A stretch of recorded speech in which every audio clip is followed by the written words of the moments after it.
Living authentically. I think it's a big question a lot of us ask. How do we live authentically? I think in life we're constantly searching for how we can live in a way that's meaningful to us, that's the way we want to be living. And it's funny how even if we hold this desire, we can get caught up in the logistics of life or other people's priorities or what we think society expects of us, and we lose that connection with who we truly are and what we truly want. Living authentically is something I've thought a lot about in the last few years. And though my relationship with the concept keeps changing, I think a lens I often use to check if I'm living authentically is asking myself the question, am I spending my time in accordance with my own values and priorities?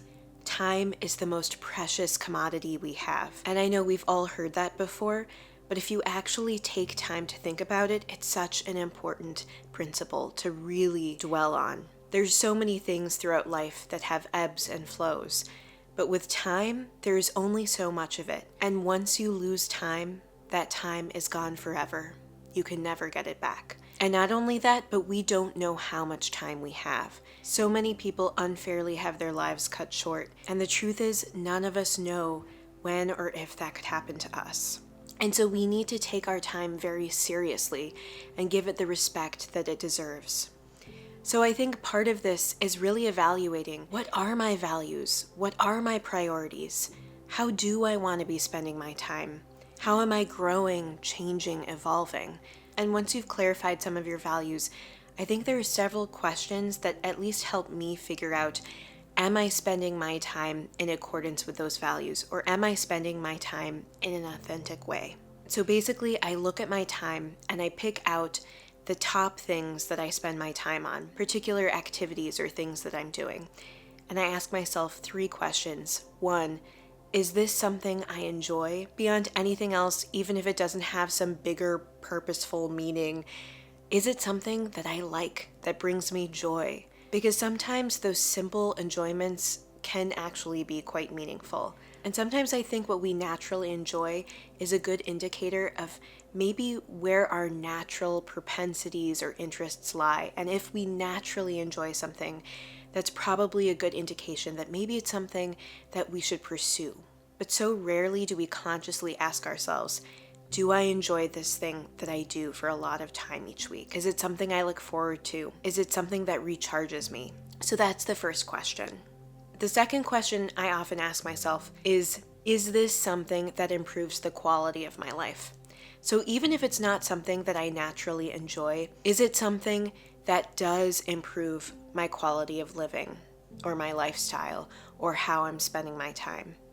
For example, maybe you have a job that you don't totally love, that you don't look forward to going to each day, but you don't hate it.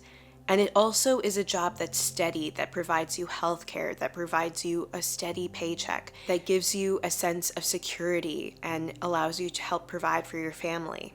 Not everything we do has to be something we enjoy to the utmost, but is it something that somehow is improving our quality of life?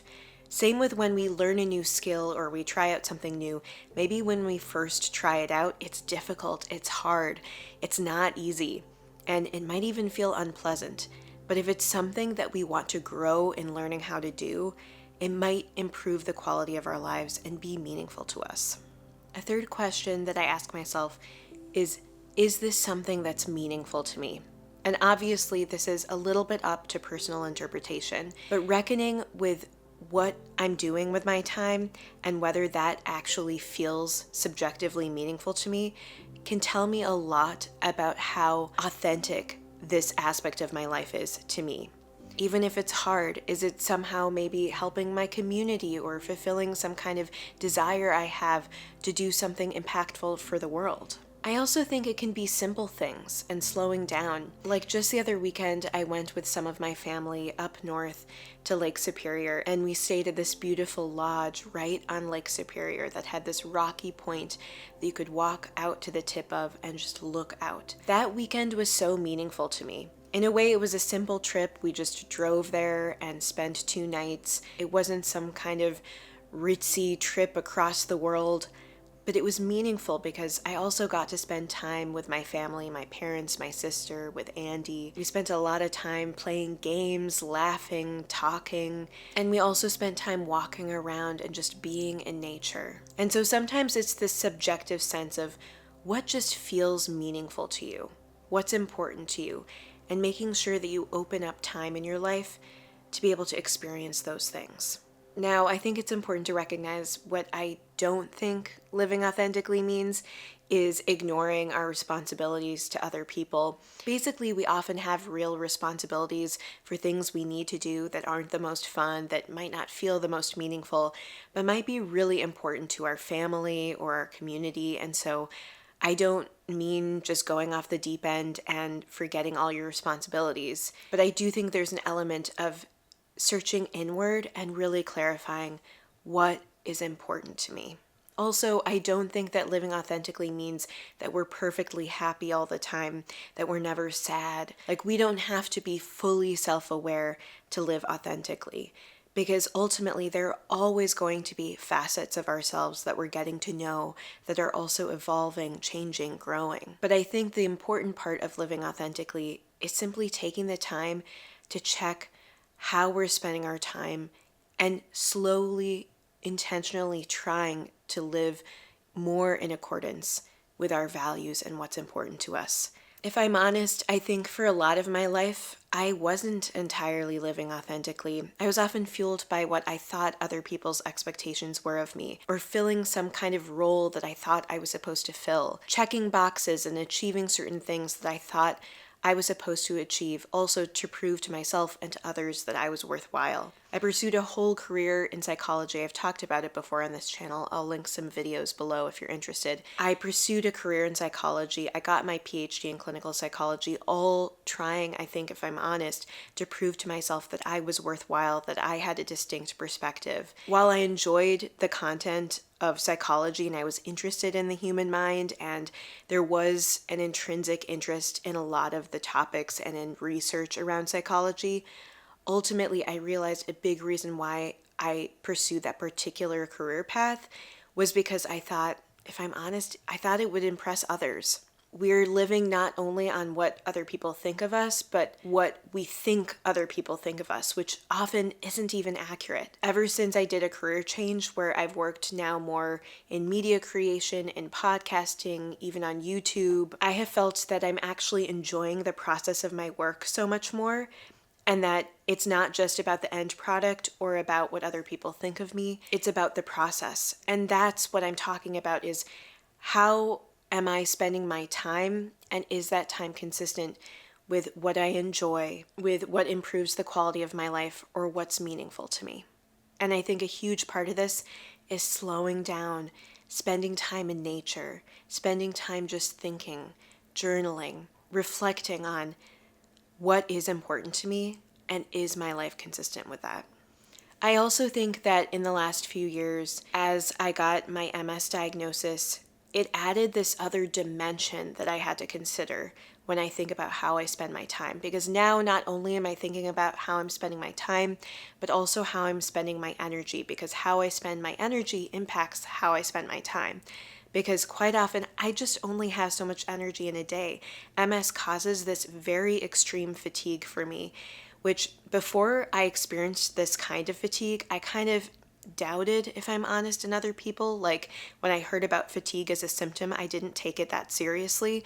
But now that I experience it so chronically, I see what an impact it has, where I'm doing household tasks and I suddenly have to sit down for a half an hour because I physically can't stand up. And I think a lot of us have different parameters for what we're dealing with, either financially, medically, the situation we find ourselves in, whether we're dealing with some kind of chronic bias or marginalization against us. And so these are all factors that maybe are real factors that affect how we're living. But even with all that, I think it comes back to asking ourselves, with those parameters and with the challenges I face, how do I want to be spending my time? One other point I want to make is sometimes our values or even our momentary top priorities might change over time. And sometimes we can't prioritize everything. I think as I've thought about living authentically, I've realized how important relationships are to me,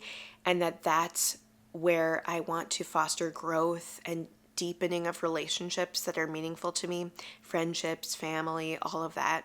But lately I've realized now with kind of my health crisis and MS, and also now I am pregnant, I've needed to crystallize my priorities, and I've had to pick just one or two things to focus on. And so what I've been focused on lately is first my health and well-being, and then second, preparing in a way that makes me feel like I'm prepared to care for a child.